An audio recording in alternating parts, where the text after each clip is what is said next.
Rikthehemi edhe një në studio të nderuar shikues. Jam këtu me ministrin e Kulturës, Rinisë e Sportit, zotin Kujtim Gashi, në një nga intervistat e para të tij, po e them, dhe në këto minutat që kemi në dispozicion deri në orën 9, kur edhe shkëputemi nga studio programit të mëngjesit, do të mundohemi të flasim për strategjitë që i ka ministri për të paktën për vitin 2018. Mëngjes, mirë se erdhët, ministre, faleminderit. Mëngjes, mirë se jeni, përshëndetje për gjithë teleshikuesit e Radio Televizionit të Kosovës. Faleminderit shumë. Do të flasim sigurisht edhe për buxhetin, që është një lajm i mirë sa përket dikasterit tuaj, se ka një rritje prej 17.4%, duke arritur shtë vlerën e 34 milion eurove. Po nisim të ajo që ka qenë lajm i para disa muajsh, kur u tha që Ministria e Kulturës do të zhvendoset në Prizren, për shembull, prej nga vini edhe ju. Apo lëvizet në këtë drejtim apo jo një?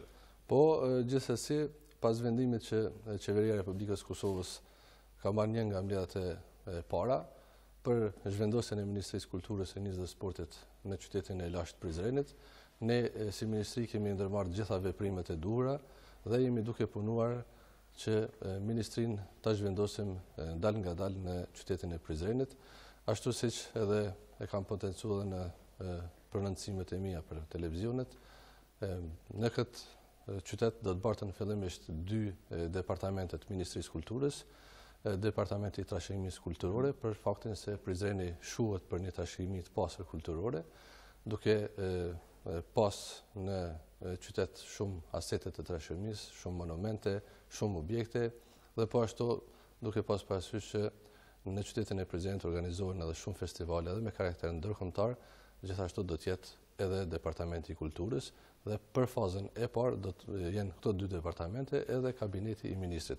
Natyrisht që ne për të vendosur në Prizren na duhen objekte dhe qysh fillim ne kemi identifikuar disa hapësira ku ne mund të vendosim në këtë fazë dhe po presim që Kuvendi Komunal i Prizrenit të konstituohet këtë fazë, sepse ju e dini që ka qenë zgjedhjet dhe pas të konstituimit natyrisht që Kuvendit Komunës i bjerë barë që ta merr një vendim për dhënien shfrytëzim të këtyre objekteve për akomodimin e Ministrisë Kulturës, Rinisë dhe Sportit. Ne kemi dërguar vendimin e qeverisë komunës dhe po ashtu ne kemi drejtuar edhe një kërkesë sa i përket këtyre 2 objekteve të cilat ne i vendosim, ne po pretendojmë. Po janë objekte ekzistuese, nuk është se duhet të ndërtohet një objekt enkas. Objekti aktualisht ku ne po pretendojmë të vendosemi në pjesën e Shatërvanit, në qendrën historike të Prizrenit, është objekt që është i gatshëm për të vendosur, për shkak se aty deri më tani ka vepruar rektorati i Universitetit të Prizrenit dhe për shkak se rektorati është bartë i tëri në universitet, atëherë ky objekt është i lirë, është i gatshëm dhe mund të shfrytëzohet menjëherë për aktivitetet e Ministrisë Kulturës, kurse objekti tjetër është një objekt që është në mbrojtje të trashëgimisë. Natyrisht për këtë fazë duhet investime në këtë objekt dhe ne gjithashtu në kuadër të buxhetit tonë kemi dhënë mjete të mjaftueshme që gjatë vitit 2018 të intervenojmë në këtë objekt.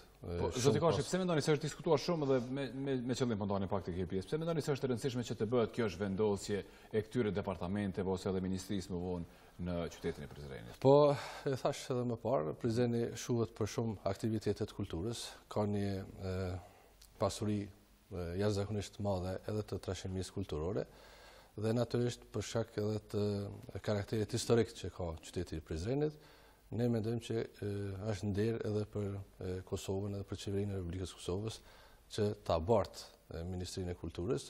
Ky modalitet ekziston edhe në disa shtete tjera, ku Ministritë e Kulturës vendosen në qytetet ku ka më shumë zhvillim të kulturës dhe kush më mirë se sa Prizreni mund të akomodon në vete Ministrinë e Kulturës. Prandaj duke pas parasysh gjitha këto karakteristika që ka qyteti i Prizrenit, ka lind ideja që Ministria e Kulturës fillimisht pjesërisht bartet në qytetin e Prizrenit. Ne jemi duke menduar që kur ndodh kjo, kur pritet të ndodh kjo? Tash normalisht jeni të varur edhe nga vendimet tek Kuvendi Komunal të Prizrenit, apo jo? Ne po presim që gjatë javës së ardhshme të konstituohet Kuvendi i Komunës dhe një nga vendimet e para të këtij kuvendi jetë vendosja e Ministrisë Kulturës dhe nëse gjithçka shkon mbarë mirë, atëherë ne mendojmë që shkurti mund të jetë koha kur ne në fazën e parë mund të bartemi në Prizren.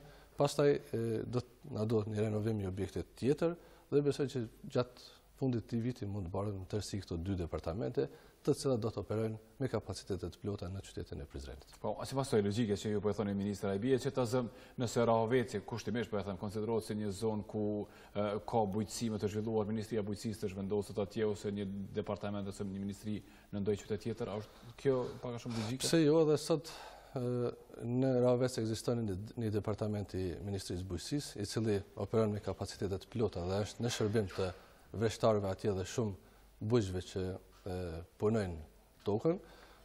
Gjithashtu edhe Ministria e Kulturës ka disa departamente, ka qendrat rajonale të trashëgimisë kulturore në disa qytete, përkatësisht në 6 qendrat e Republikës Kosovës, dhe ne gjithashtu jemi duke menduar që edhe departamenti i sportit bartet në pej, për faktin se kemi një klub të judës mjaft aktiv, kemi gjithashtu edhe një kampione, siç është Melinda Kelmendi, dhe pse jo që edhe ky departament të operojë në qytetin e Pjesë. Mos harrojmë se këto departamente do të funksionojnë edhe në objektin e Ministrisë Kulturës në Prishtinë.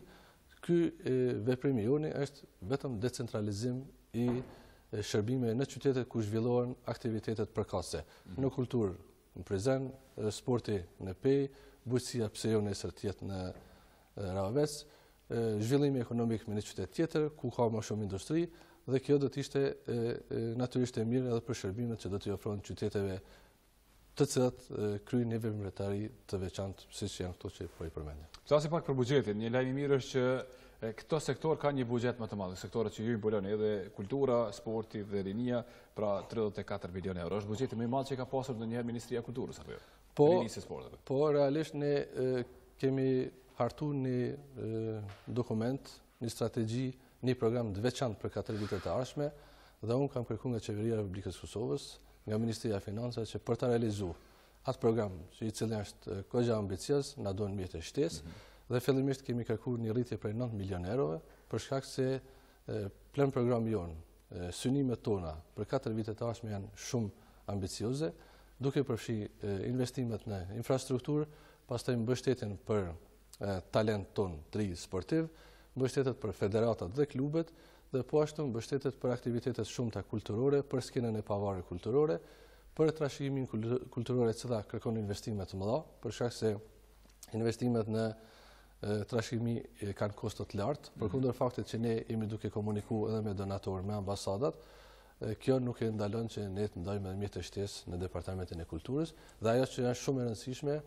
ne kemi një popullat shumë të re, Kosovë, dhe po ashtu ne si Ministria mbulojmë edhe Departamentin e Rinisë, mbulojmë gjithë rinin Republikën e Kosovës, dhe kemi në plan ta kemi një fond rinor i cili do të ndihmon trive, qoftë në ndërmarrësi, qoftë në zhvillim të aktiviteteve, prandaj për gjitha këto ambicet që kemi në program, kemi kërkuar mjete shtesë.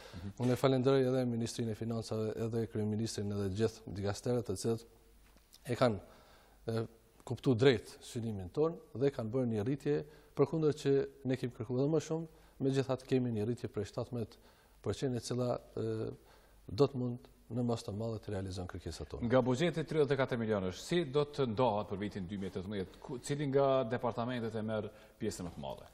Realisht pjesa më e madhe do të jetë në sport, për faktin se ne në infrastrukturë kryesisht. Po, në sport për faktin se ne kemi synime të intervenime në stadiumet e pothuajse gjitha qyteteve të Kosovës. Po ashtu një pjesë e madhe e buxhetit që është ndarë në departamentin e sportit do të shkon edhe për federatat. Ne do të kemi disa memorandume mirë kuptimi ku do të financojmë federatat në mënyrë që ata pastaj të fuqizojnë edhe klubet sportive në Republikën e Kosovës. Po ashtu pjesë tjetër e rëndësishme e buxhetit do të jetë edhe në departamentin e trashëgimisë kulturore, edhe pse aty thash edhe më herët që ne kemi edhe disa komunikime për të pas disa marrëveshje edhe me donatorë, dhe po ashtu pjesa tjetër do të jetë në kulturë dhe gjithashtu do të ketë në sport. Për herë të parë Republika e Kosovës do të ketë në 2018 fillimin e ndërtimit të një qendër, të një kompleksi rinor, i cili do të jetë kompleks rajonal për rini, i cili do të ndërtohet diku mes kufirit Kosovë-Shqipëri. Gjithçka sa i përket pronave është e qartë dhe ne do të intervenojmë bashkë me një organizatë ndërkombëtare e cila do ta financon pjesën tjetër dhe ne do të kemi një qendër rajonale rinore ku do zhvillohen shumë aktivitete. Çfarë do shërbej qendra? Por natyrisht aty planifikohet që kjo qendër të ketë hapësira të mëdha për zhvillim të aktiviteteve rinore, duke përfshi trajnime të shumta, duke përfshi konferenca të shumta, duke përfshi aktivitete, sepse do të ketë edhe kompleks sportiv brenda saj, do të ketë edhe hapësirë banimi ku të rinjt nga gjitha shtetet e rajonit mund të takohen dhe të zhvillojnë aktivitete të përbashkëta. Ju e dini se në kuadër të marrëveshjes Berlinit ne kemi të themeluar edhe një organizatë e cila quhet RAIKO, ku janë të përfshirë 6 shtete të rajonit dhe mendoj që në të ardhmen Kosova do të jetë lidere e udhëheqjes së aktiviteteve rinore në. Kjo nis në vitin 2018, apo përfundon brenda vitit apo besoj që do të përfundon brenda vitit 2018. Çfarë hapësire do të ketë qendra? Ne qendra do të jetë dikon rreth 7 hektar deri në 8 hektar hapësirë tokë. Në Prizren? Jo, do të jetë mes Gjakovës edhe Bajramcurit, atje dikon në kufi. Tashmë është i caktuar lokacioni. Po, lokacionin e kemi caktuar. Ne do ta kemi edhe një vizitë studimore në Shtetet e Bashkuara të Amerikës, sepse ky është model nga Shtetet e Bashkuara të Amerikës dhe do ta shohim se si po funksionon në Shtetet e Bashkuara të Amerikës dhe pastaj çat projekt do ta bartim edhe në Kosovë. Është një lajm shumë i mirë për të rinjt, sepse përfundimisht do ta kenë një hapësirë ku mund zhvillojnë aktivitete vjetore gjatë tërkohës, për faktin se deri tani kemi pas mungesë të hapësirave rinore, gjitha komunat kanë nga një qendër rinore, të cilat nuk kanë plotësuar kushtet as minimale për zhvillim të aktiviteteve. I përmendë stadiumet edhe thatë që do të bëhet investim në disa stadiume në disa qytete të ndryshme të Kosovës, përveç stadiumit kombëtar për cilin flasi pak më vonë. Në cilat stadiume konkretisht do të ketë intervenime? Natyrisht jemi duke analizuar që të intervenojmë në stadiumin e Ferizajit. Po ashtu intervenim çaj bie, zgjerim? Po natyrisht do të adaptohet për zhvillim të garave kombëtare, natyrisht edhe për nevojat e klubit të qytetit. Po ashtu veç kemi filluar në intervenim në stadiumin e përparim të thaqin Prizren, sepse ju dini se aty nuk ka pas as tribuna, për shkak që aty janë të dëmtuara shumë. Dhe po ashtu do të intervenojmë edhe në stadiumin e Pejës, edhe në stadiumin e Gjakovës, gjithashtu edhe në stadiumin e Gjilanit. Ju e dini që jemi në përfundim të intervenimeve në stadiumin e Prishtinës, të cilën e kemi kthyer edhe për gara ndërkombëtare. Që kërkon një kosto shtesë. Na duhet edhe një intervenim shtesë për rreth 4 milionerë të cilat jemi duke planifikuar të ndajmë me një vendim të qeverisë. Dhe po ashtu do të intervenojmë edhe në 2 stadiumet e Mitrovicës, edhe në stadiumin e Demjasharit që ne ka mbetë edhe në intervenim i vogël. Dhe natyrisht ajo që është shumë e rëndësishme dhe për cilën do të flasim pastaj stadiumi kombëtar, që do të jetë në një formë tjetër apo jo të ndërtimit. Nuk është se mund ta përballojë vetëm qeveria e Kosovës ose buxheti paktën as pak i Ministrisë së Kulturës, po para se të flasim për mënyrën e ndërtimit, po flasim për zhvendosjen e lokacionit që gjithashtu ka qenë një lajm shumë i madh dhe është diskutuar shumë, ka pasur edhe reagime pro dhe kontra kësaj zhvendosje. Pse u bë kjo realisht? Pse u ndryshua vendimi? Ne qysh ditën kur kemi marrë mandatin, kemi analizuar gjithë dokumentacionin sa i përket ndërtimit të stadiumit në fshatin Bërnicë, Prishtinës, dhe nga elaboratet të cilën e ka zhvilluar Ministria e Kulturës, kemi konstatuar që aty nuk plotësohen asnjë kusht për ndërtimin e këtij stadiumi, sepse pikë pari aty nuk është shpronsuar prona, kemi prona të pronarëve privat, po ashtu kemi edhe prona të cilat nuk i dihet pronësia, dhe duke parë këtë gjendje të cilën e kemi gjetur, ne nuk kemi dëshiruar që të humbim kohën më tutje me këto prona, për shkak të kontesteve të mëdha që gjenden. Si po thonë, është caktuar lokacioni në pronat e huaja? Po, qeveria e kaluar e ka caktuar si lokacion Bërnicën, por pastaj nuk ka zhvilluar procedura. Sepse në momentin kur caktohet një lokacion, do të zhvillohet procedura për shpronësim, do t'i paguhen tokat pronarëve dhe deri sa kjo nuk ka ndodhur, ne kemi vendosur ta ndryshojmë lokacionin dhe kemi gjetur një lokacion më të përshtatshëm, i cili nuk ka probleme dhe konteste pronësore, dhe po ashtu komuna e Drenasit ka qenë e gatshme që këtë pronë të jap në shfrytëzim për Ministrinë e Kulturës me qëllim të ndërtimit të stadiumit. Ju e dini që ne sa jemi kthyer nga një vizitë që kemi pas në Hungari dhe pikërisht kemi qenë për të zhvilluar takime me krejt e qeverisë hungareze për të diskutuar mënyrën dhe modalitetet e financimit të këtij stadiumit. Kemi një gatishmëri për një kredi të butë, të cilën do të mund ta përballon qeveria e Kosovës, dhe ne po presim tashmë përgjigjen nga qeveria hungareze se sa do të jetë kësti dhe sa do të jetë kamata e këtij kredi. Ne kemi natyrisht do ta negociojmë.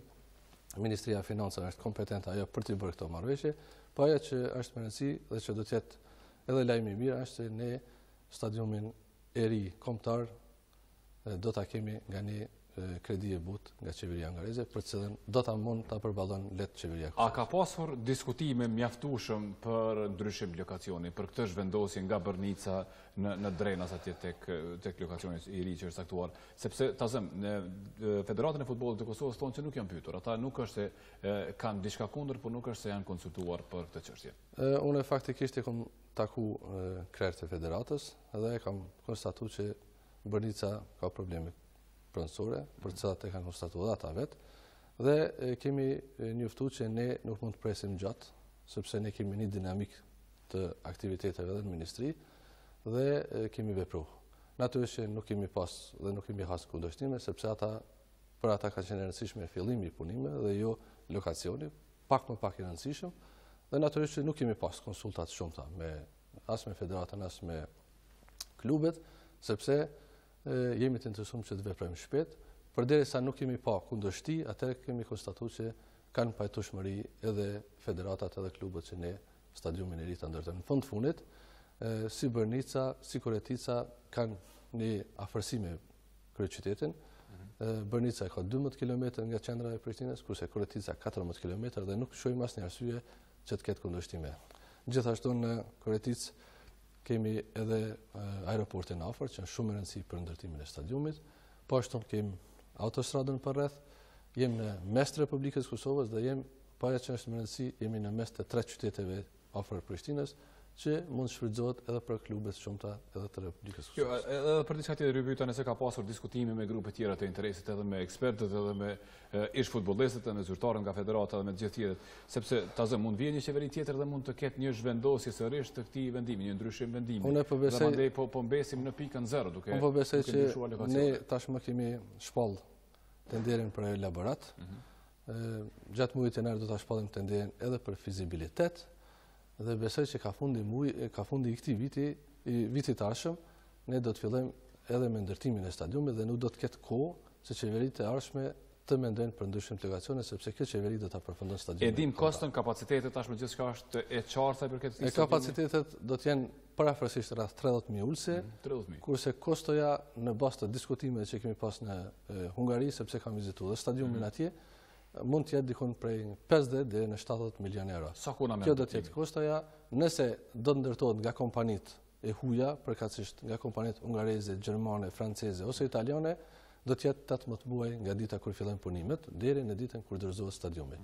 Nëse do të shkojmë me kompanitë tona, atë nuk mund me ditë saktësisht se sa do të jetë, por sigurisht se kjo do të përcaktohet përmes tenderit i cili do të shpallet. Po na shkojnë shumë shpejt minutat, ministër, po duhet ndalim edhe te diçka shumë shkurt me që po na ikin minutat. Cili mendoni se do të jetë projekti brenda mandatit tuaj që juve do t'ju veçoj, juve do t'ju, si më thon, do t'ju dallojnë nga të tjerët dhe që do të banin mend tek qytetarët? Natyrisht stadiumi përveç stadiumit çka? Natyrisht ne kemi disa synime brenda programit ton qeverisës, po ajo që është më rëndësi thuhet në mandatin tim qeverisës, kjo ministri do të mbahet mend për ndërtimin e stadiumit kombëtar, i cili do të jetë një prej top prioriteteve tona, do të ketë intervenime në të gjitha stadiumet e Republikës Kosovës, ekzistuesit, dhe po ashtu do të kemi, e thash, një kompleks rinor i cili do të jetë krenari për gjithë trit e Republikës Kosovës, dhe po ashtu do të kemi investime të mëdha në ruajtjen dhe promovimin e trashëgimisë tonë kulturore, pa na shkaluar edhe zhvillimet dhe mbështetjen e madhe që do ta gëzojnë edhe institucionet kulturore. Ju e dini që ne kemi pas një grevë edhe të teatrit, sa i përket ngritjes paga, dhe jemi duke punuar bashkërisht me të gjithë aktorët, me shoqatën sindikale, me aktorët, me krijuesët, me performues, që të kemi një rregullore të veçantë i cili do t'i trajton këta njerëz të cilët bëjnë çdo ditë aktivitete kulturore dhe çdo aktor, çdo krijues, çdo performues do ta ninë veten mirë në Republikën e Kosovës, sepse do trajtohen me paga dinjitoze dhe ato do të jenë qysh nga fillimi i vitit tashëm. Nga ana tjetër, sigurisht ju e dini që edhe kultura normalisht ka shumë nevoja edhe në kuptimin e objekteve, për shembull, edhe në Prishtinë, edhe në qendra tjera. Është një projekt për cilin gjithashtu po duhet që pyesa ta marrë një opinion nga ju, për që është diskutuar shumë, është nisur diçka ka mbetur zvarr mendoj për operën edhe paletin. Qa po mendoni ju se duhet të bëhet qoftë me atë lokacion ose me një lokacion tjetër, po për ndërtesën e këtij institucioni? E kemi shumë qartë, deri tani nuk është bërë asgjë, ka pas vetëm zhurmë në këtë projekt. Ju dini që në vitin 2006 aty ka filluar diçka dhe është ndërprerje një herë, sepse është kërkuar pastaj ndryshimi i projektit. Projekti për cilën ka filluar ka një kosto prej 30 milion euro, i cili nuk përballohet nga buxheti i qeverisë së Republikës Kosovës, dhe unë kam kërkuar nga zyrtarët mëna Ministrisë Kulturës që të fillojnë përgatitjen për shpalljet e një konkursi ndërkombëtar, i cili do të krijon një projekt të ri me kapacitete dhe nevoja për Republikën e Kosovës. Që i bie më i vogël se asaj. Absolutisht shumë më i vogël se asaj, por që do të jetë i rëndësishëm dhe i nevojshëm për Republikën e Kosovës. Do të plotëson gjitha kërkesat e shtetit tonë. Vjen keq për projektin që ka filluar, po ai projekt është për një shtet shumë më të zhvilluar evropian, për një shtet shumë më të madh. Kosova nuk ka kapacitete. Që bie që ne kemi quar dëm gjithë ato mjete që janë dhënë deri tash apo? Po, sigurisht që kanë shkuar diku rreth 1 milion euro, të cilat kanë shkuar kot sepse ai projekt nuk mund të realizohet. Po, sipas idesë suaj, lokacioni do të jetë po ai? Po, besoj që do të jetë ai, edhe pse ka informata që komuna është duke dëshiruar të vendosë diçka tjetër aty, megjithatë për ne nuk do të jetë problem lokacioni, ne do të drejtohemi komunës për një lokacion, qoftë aty, qoftë diku tjetër, shumë më pak e rëndësishëm lokacioni, sa është i rëndësishëm fillimi i këtij projekti, dhe në vitin 2018 ne do ta kemi të gatshëm projektin për të filluar ka fundi i vitit me ndërtimin e këtij projekti. Me buxhet të Kosovës apo me ndonjë kredi sikur në rastin e stadionit? Ja, natyrisht që do të jetë me buxhet të Kosovës, sepse nuk mendojmë që do të ketë kosto më të mëdha se 5 milion euro. Jo më shumë se 5 milion. Cili është një projekt tjetër kapital nga kultura? Po, kultura natyrisht që është një dikaster shumë i rëndësishëm edhe për Ministrinë e Kulturës, edhe ka një hapësirë gjerë, ka shumë objekte të cilat nuk i plotësojnë kushtet, duke përfshi teatrin, duke përfshi baletin, duke përfshi, sepse ju dini teatri dhe baleti sot operojnë me një objekt. Kemi nevojë për një muze të artit për shembull. Shota, i cili nuk ka as edhe objekt për arkiv, kështu që do të kemi intervenime në gjitha këto objektet, të cilat do t'i adaptojmë për nevojat e gjitha këtyre institucioneve kulturore. Ministre, faleminderit shumë që ishit sot në studion e programit të Mëngjesit. Ishte kënaqësi, më vjen keq që kishim pak kohë, por sigurisht që do të kemi mundësi. Edhe do të kemi mundësi edhe herë të tjera sa që ka projekte konkrete për të ardhur dhe për të sqaruar shumë më tepër për opinionin. Të nderuar shikues, për mbyllim këtu me këtë pjesë, shkëputemi tani nga studio e programit të Mëngjesit, është koha për të lidhur me kanalin e tretë për ndjekur edicionin e tretë të lajmeve për ditën e sotme.